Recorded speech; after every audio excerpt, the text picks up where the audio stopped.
Близнаци. Ако това видео те намери, не е случайно.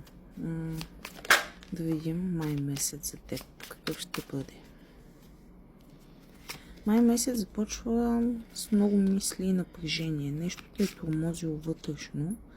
Въртиш го в главата си, но това приключва. Идва стабилност, има събиране с хора или момент, в който най-накрая ще си кажеш добре съм.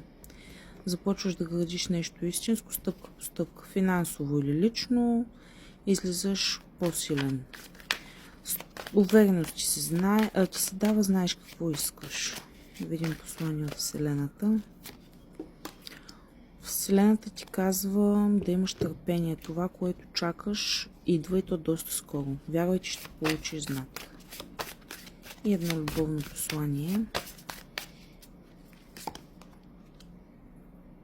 Тази връзка, това чувство няма да се повтори. Не го приемай леко. Май ще ти покаже какво наистина има значение за теб.